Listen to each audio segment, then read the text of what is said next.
Shalom, Bapak, Ibu, dan saudara-saudari yang terkasih. Jumpa lagi dalam Sikat Sabda Iman Katolik, Jumat Pekan Biasa ke-16, 23 Juli 2021. Bacaan hari ini dari Injil Matius bab 13 ayat 18 sampai 23. Marilah kita siapkan hati dan pikiran kita untuk mendengarkan sabda Tuhan. Semoga Tuhan beserta kita sekarang dan selama-lamanya. Inilah Injil Yesus Kristus menurut Matius. Dimuliakanlah Tuhan. Sekali peristiwa, Yesus bersabda kepada murid-muridnya,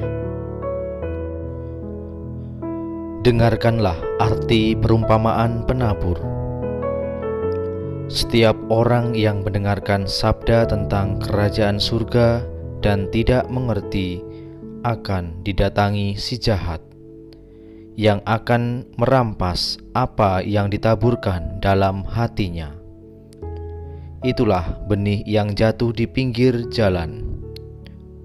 Benih yang ditaburkan di tanah berbatu-batu ialah orang yang mendengar sabda itu dan segera menerimanya dengan gembira. Tetapi ia tidak berakar dan hanya tahan sebentar saja. Apabila datang penindasan atau penganiayaan karena sabda itu, orang itu pun segera murtad. Yang ditaburkan di tengah semak duri ialah orang yang mendengar sabda itu, lalu sabda itu terhimpit oleh kekhawatiran dunia dan tipu daya kekayaan, sehingga tidak berbuah. Sedangkan yang ditaburkan di tanah yang baik ialah orang yang mendengar sabda itu dan mengerti, dan karena itu ia berbuah. Ada yang 100, ada yang 60, dan ada yang 30 ganda." Demikianlah sabda Tuhan. Terpujilah Kristus. Bapak, Ibu, dan saudara-saudari yang terkasih, tema renungan kita hari ini adalah tanah yang subur akan menghasilkan buah yang melimpah. Suatu hari, ketika sedang jalan-jalan sore, saya menjumpai salah seorang petani kebun yang memiliki beragam tanaman di kebunnya. Dengan rasa penasaran, saya mulai mempertanyakan tentang rahasia di balik buah yang melimpah dan tanaman yang subur itu.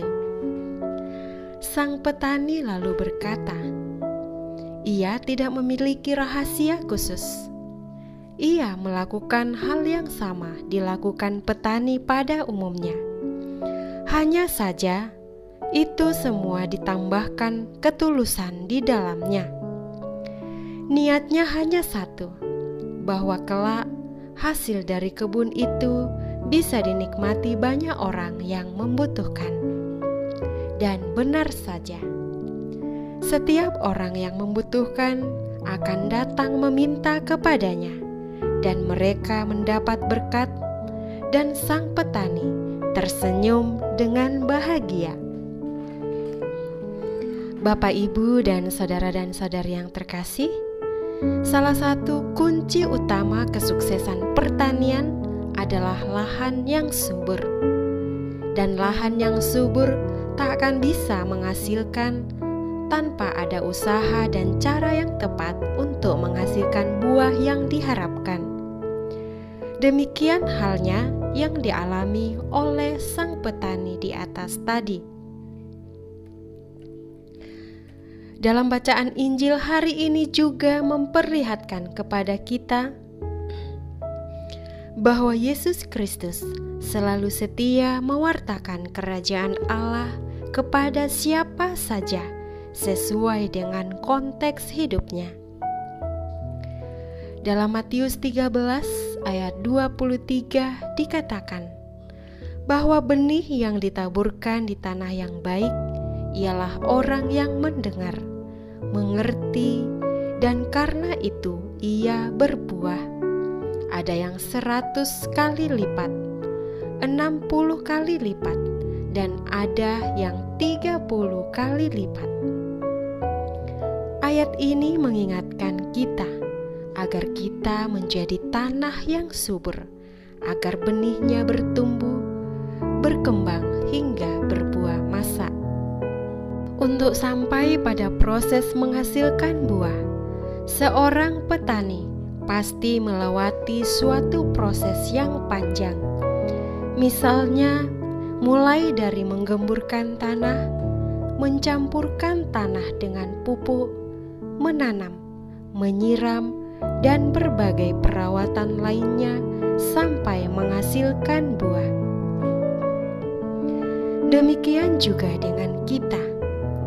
Kita akan mampu menghasilkan buah masak seperti yang dikehendaki oleh Yesus jika kita mau berproses dan menikmati proses itu. Kita mesti berjuang agar tidak menjadi tanah yang tandus, gersang, dan kering.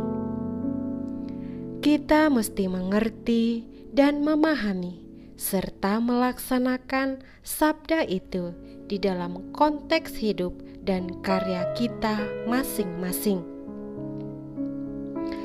Dalam konteks hidup kita di situasi pandemi ini, sebagai tanah yang baik, kita dihadapkan pada suatu tantangan dalam berproses menuju ke pembuahan atau menghasilkan buah yang menjadi berkat. Kita menerima ajaran Yesus tentang cinta kasih. Namun, sanggupkah kita melaksanakannya di situasi kita saat ini?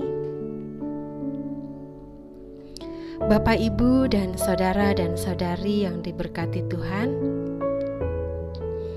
marilah kita bersama-sama belajar menunjukkan cinta dan kasih kita kepada sesama sebagai bentuk ungkapan cinta kita kepada Tuhan. Dan marilah kita belajar menjadi tanah yang subur, yang menghasilkan buah melimpah bagi sesama yang membutuhkan, melalui tindakan-tindakan khususnya kepada mereka yang saat ini sedang isolasi mandiri karena terinfeksi virus corona ini. Banyak hal yang bisa kita lakukan sebagai bentuk perhatian dan kepedulian kita kepada mereka sesuai dengan kemampuan kita masing-masing.